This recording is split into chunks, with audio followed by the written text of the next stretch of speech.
President, dear Chancellor, dear colleague, you have my text in English and the slides are in English, but you know I have very bad ear. So please, I speak in French. Il faut comprendre que si nous sommes, chacun d'entre nous, ici aujourd'hui, dans cette salle, c'est parce que nos aïeux, ceux qui nous ont précédés, ont eu des familles nombreuses. Nous sommes tous des descendants de familles nombreuses parce que, compte tenu de ce qu'était la mortalité dans tous les siècles avant la transition démographique, si nos ancêtres n'avaient pas eu de familles nombreuses, l'humanité aurait disparu. Donc, le changement qui s'est opéré au cours des 2 derniers siècles, c'est la baisse considérable de la fécondité et donc la diminution du nombre d'enfants dans les familles.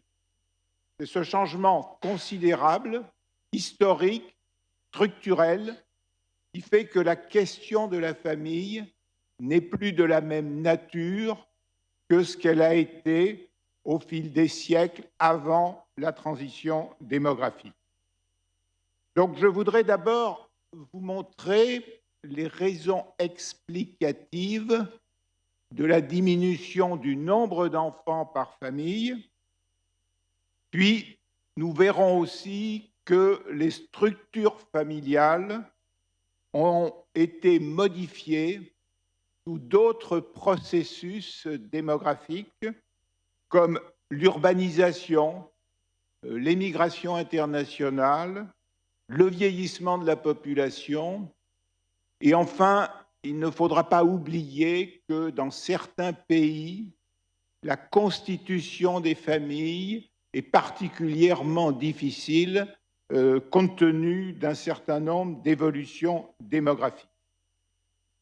Mais commençons d'abord par comprendre pourquoi le nombre d'enfants dans les familles a considérablement diminué toutes ces dernières décennies. Pour simplifier, il faut distinguer les pays qui sont encore en transition démographique, donc dont la transition démographique n'est pas terminée, et les pays qui sont au-delà de la transition démographique, donc qui sont dans une période post-transitionnelle. Vous vous rappelez que la transition démographique est une période historique pendant laquelle une population passe d'une mortalité élevée, d'une natalité élevée, à une faible mortalité, puis à une faible natalité. Pour bien résumer ces effets, il suffit d'examiner l'évolution de la fécondité dans le monde. Vous voyez sur ces courbes qu'en 1950, en moyenne, il y a 5 enfants par femme. Donc vous voyez bien que nous sommes encore en moyenne dans le monde dans des logiques de familles nombreuses, puisque, même si tous les enfants ne survivent pas, la fécondité est de 5 enfants par femme. En moyenne dans le monde, cette fécondité passe par un maximum qui est à la fin des années 1960. Il faut insister sur cette date parce que vous vous rappelez que les grands livres malthusiens du XXe siècle ont été publiés à la fin des années 60 et donc rédigés par des personnes qui n'avaient rien compris au mécanisme démographique. Et depuis la fin des années 60, donc vous voyez cette baisse de la fécondité dans le monde. Et aujourd'hui, nous sommes environ à 2,4 enfants par femme, ce qui signifie qu'en 70 ans, la fécondité a baissé de moitié. L'autre courbe que vous voyez rappelle ce qu'est le seuil de simple remplacement des générations. Donc l'humanité est encore au-dessus du seuil de simple remplacement des générations, mais vous voyez que peu à peu, nous sommes dans une évolution où la fécondité baisse jusqu'au seuil de remplacement des générations. Je rappelle que le seuil de simple remplacement des générations, c'est le nombre d'enfants par femme qu'il faut pour renouveler une population avec le même effectif, c'est-à-dire que pour que 100 femmes d'une génération d'aujourd'hui soient remplacées 30 années plus tard par un même effectif de 100 femmes. Donc ce qui s'est passé, c'est cette fameuse transition démographique qui est le résultat des progrès de l'humanité.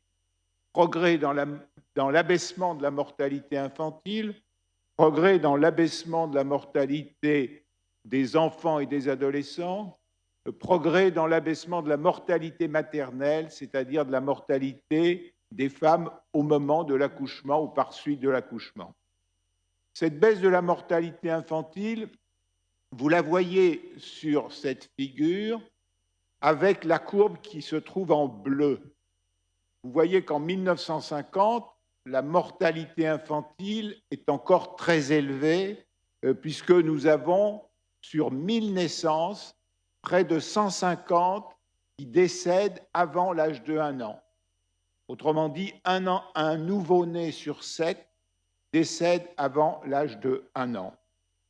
Et vous devinez à travers cette figure l'adaptation de la fécondité à cette baisse de la mortalité infantile, c'est-à-dire qu'à partir du moment où le taux de survie des enfants augmente, les familles qui souhaitent se constituer n'ont pas besoin d'une fécondité aussi élevée. Donc, vous voyez ces progrès absolument extraordinaires puisque la mortalité infantile en moyenne dans le monde, en 70 ans, a été divisée par 5 à 6, avec bien entendu des variations selon les pays. Donc, la cause de toutes ces évolutions, c'est donc cette fameuse transition démographique que l'on peut résumer à travers ce graphique.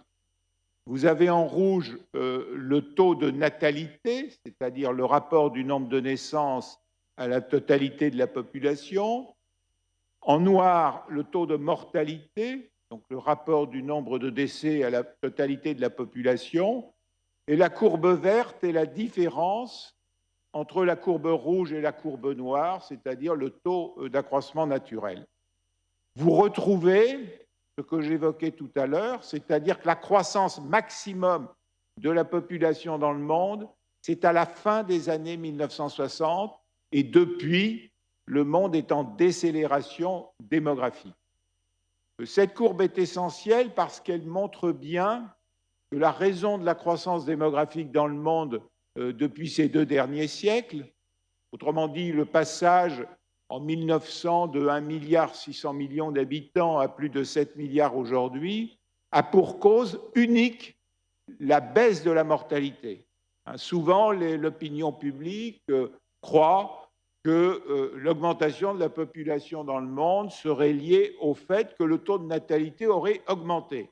Ce n'est absolument pas la raison. Au contraire, comme vous le voyez sur cette courbe, le taux de natalité a baissé considérablement toutes ces dernières décennies. La raison fondamentale de l'augmentation de la population dans le monde, c'est donc ces progrès sanitaires, hygiéniques, économiques qui ont fait s'effondrer les taux de mortalité et plus particulièrement les taux de mortalité infantile. Nous l'avons vu dans la précédente figure, les taux de mortalité infanto-adolescente et le taux de mortalité maternelle. Donc, en fait, cette transition démographique s'exprime de façon assez simple à travers 2 étapes. La première étape, c'est celle qui commence au Royaume-Uni à la fin du XVIIIe siècle et qui se termine à la fin des années 60. Donc une période où la croissance de la population va augmenter peu à peu. Et puis, depuis la fin des années 60, nous sommes en décélération démographique. Donc le taux de croissance moyen de la population mondiale ne cesse de diminuer. Donc, bien entendu, tout ceci signifie que les familles, en moyenne, ont moins d'enfants et donc elles ont adapté leur fécondité à une mortalité abaissée. Et donc ce phénomène majeur qui change la structuration des familles par rapport à ce qu'elle a existé depuis l'aube de l'histoire de l'humanité jusqu'à la fin du XVIIIe siècle. Il s'agit maintenant, dans un deuxième point, d'examiner ce qui se passe dans les pays comme l'Europe, comme les pays du Nord, comme la Chine, dont la transition démographique est terminée et qui sont dans une situation tout à fait particulière parce que souvent, on a pensé que dans ces pays, après la transition démographique, les familles allaient continuer d'avoir au moins 2 enfants, voire 3 enfants. Or, ce n'est pas du tout ce qui s'est passé. Dans ces pays qui ont terminé la transition démographique, la fécondité s'est considérablement abaissée et nous sommes dans une situation que j'ai appelée d'hiver démographique, c'est-à-dire de fécondité inférieure et nettement inférieure au seuil de remplacement des générations. Donc le résultat, c'est que la plupart des familles ont 1 ou 2 enfants et un certain nombre de familles n'ont pas d'enfants. Ce qui fait qu'il y a beaucoup de foyers, de familles à enfants uniques, et donc la conséquence de tout ceci, c'est un abaissement donc de la fécondité. Je vous ai donné à titre d'exemple 2 régions du monde, l'Europe en bleu et l'Asie orientale en vert. Vous voyez combien la fécondité de l'Asie orientale a baissé considérablement et est maintenant, comme celle de l'Europe, nettement en dessous du seuil de remplacement des générations. C'est le cas de la Chine, bien sûr, de la Corée du Sud, de Taïwan et du Japon. Donc la raison fondamentale de cette baisse de fécondité, c'est la quasi-disparition dans tous ces pays des familles nombreuses. Il y a très très peu de familles nombreuses aujourd'hui et ceci entraîne des risques de dépeuplement. Et puisque nous sommes tout près de l'Italie, je vous propose de regarder la pyramide des âges de l'Italie qui montre bien les évolutions dans la structuration des familles, puisque vous voyez au bas de la pyramide très très peu d'enfants, compte tenu de la faible fécondité en Italie, et vous voyez que les populations qui sont à l'âge d'être parents sont beaucoup plus nombreuses que les populations des enfants. Donc on voit bien qu'une famille avec le mari et la femme ne sont pas remplacées en nombre de populations identiques compte tenu de leur faible fécondité. Et donc vous voyez bien sûr les risques de dépeuplement et un changement structurel complet dans les logiques familiales par rapport à ce qui existait auparavant. Néanmoins, il ne faut pas en rester pour comprendre la structuration des familles uniquement aux questions liées à la transition démographique et à la période après la transition démographique. Parce qu'il y a un second élément qui modifie la structure des familles, c'est l'évolution de l'urbanisation. Effectivement, cette urbanisation, dont les causes sont multiples, il y a bien sûr eu l'émigration rurale. Donc, vous voyez à travers ce graphique les données de l'ONU. Alors, elles peuvent être regardées avec sens critique, mais globalement, vous voyez que selon l'Organisation des Nations Unies, en moyenne dans le monde, la population urbaine est devenue plus nombreuse que la population rurale depuis la fin des années 2000 et qu'à l'avenir, la population urbaine sera de plus en plus nombreuse. Là aussi, c'est un changement structurel. Dans l'histoire, avant le XVIIIe siècle, les villes sont des territoires mortifères, c'est-à-dire qu'il y a une surmortalité en ville liée notamment aux épidémies. Et en fait, dans toutes les villes, il y a plus de décès que de naissances. Et si les villes parviennent à maintenir leur population, c'est uniquement grâce à des apports migratoires. Donc le changement structurel qui intervient au XIXe et XXe siècle, c'est qu'aujourd'hui, grâce à la transition démographique, les villes ont plus de naissances que de décès. Et donc elles croisent déjà en matière de mouvement naturel. Et en plus, elles connaissent des apports migratoires liés notamment à l'émigration rurale, qui est variable selon les pays et qui s'explique par un certain nombre de politiques économiques pas toujours adaptées.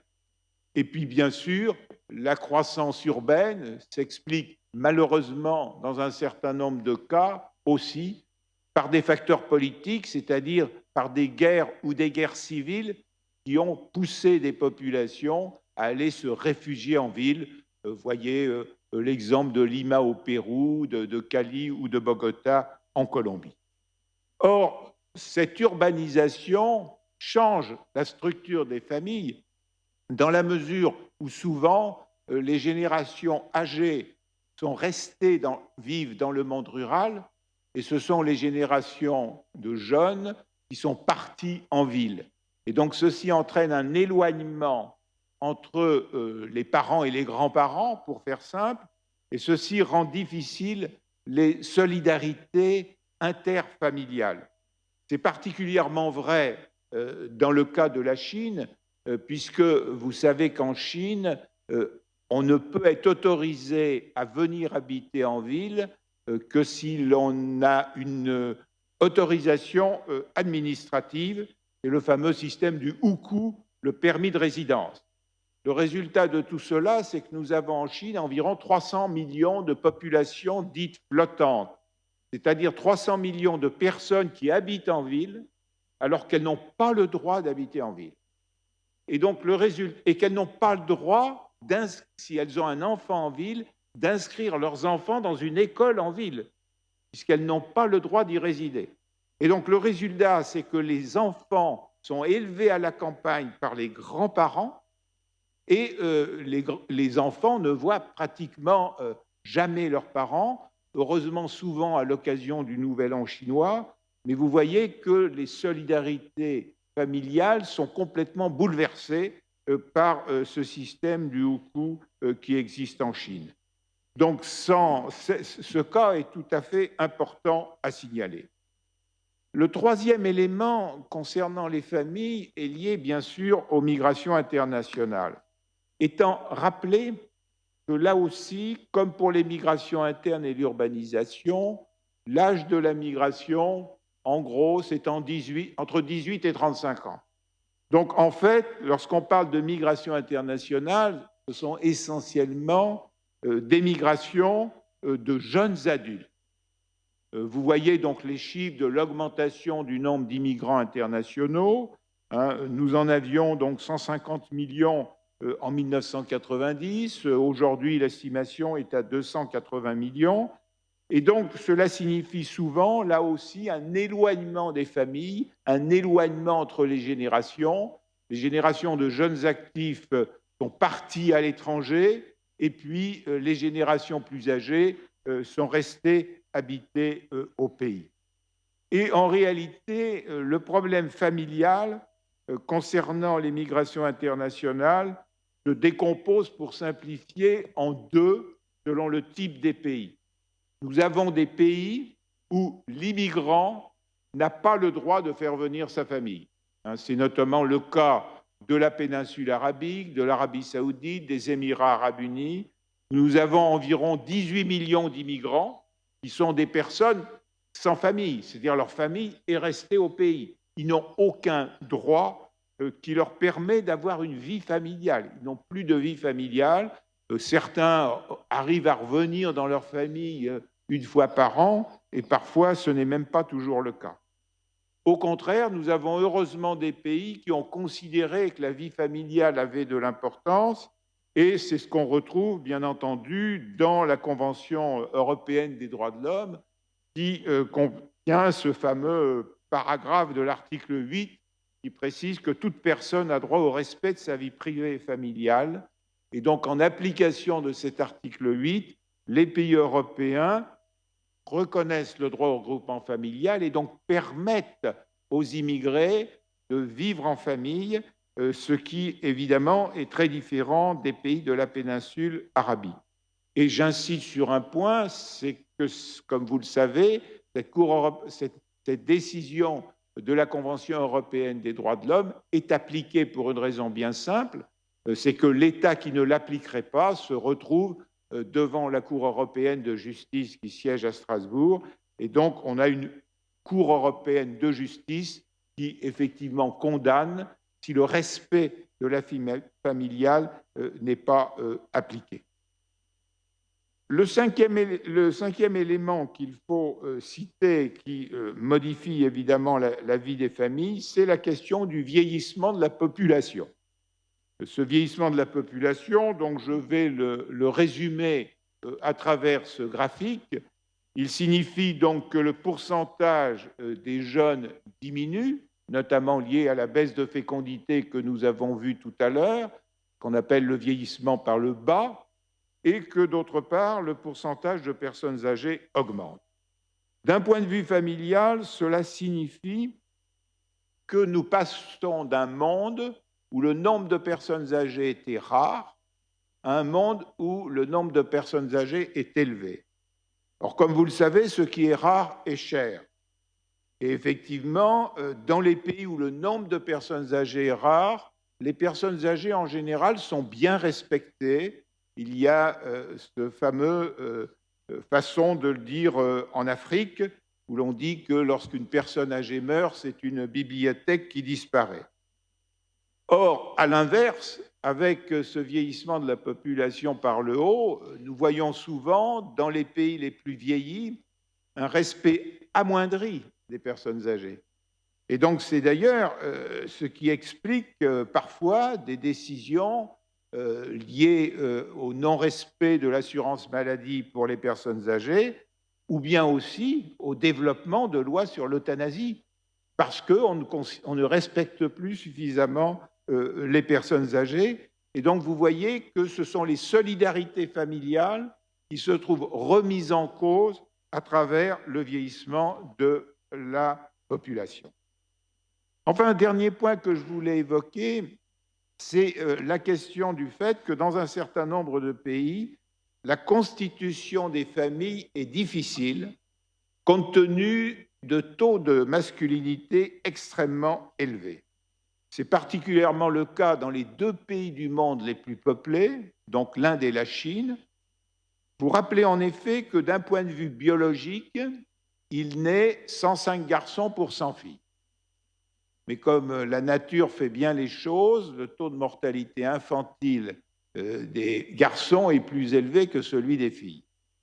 Néanmoins, nous avons dans ces deux grands pays des politiques qui ont été conduites, qui se sont traduites par le fait que lorsque une future mère attend une fille, il y a une pression sociale pour que cela donne lieu à un avortement, et il y a une préférence pour les garçons.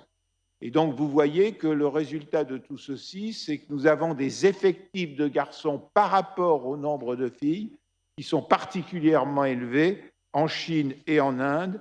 Et donc, ceci signifie qu'un nombre élevé de jeunes adultes de sexe masculin éprouvent mathématiquement des difficultés à pouvoir se marier, tout simplement parce que les effectifs de femmes sont beaucoup moins nombreuses que les effectifs d'hommes.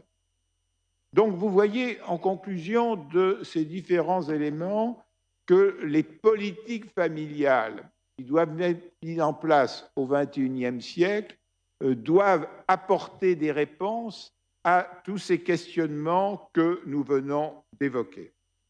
Ceci est d'autant plus nécessaire que nous avons vu parallèlement la montée de l'individualisme, qui est en fait un refus de la famille, à travers de soi-disant libertés ou bien de changements comme les décisions concernant le soi-disant, je mets entre guillemets, mariage homosexuel décidé dans un certain nombre de pays et par la Cour suprême aux États-Unis. Et donc tout ceci fait que nous sommes dans un monde qui, pour une partie importante, est en train d'oublier tout simplement ce qu'est la définition même de la famille et ce qu'a été la famille tout au long de l'histoire de l'humanité. c'est-à-dire une structure spécifique liant des êtres de sexes différents et de générations différentes, c'est-à-dire que la famille, c'est tout un ensemble de liens.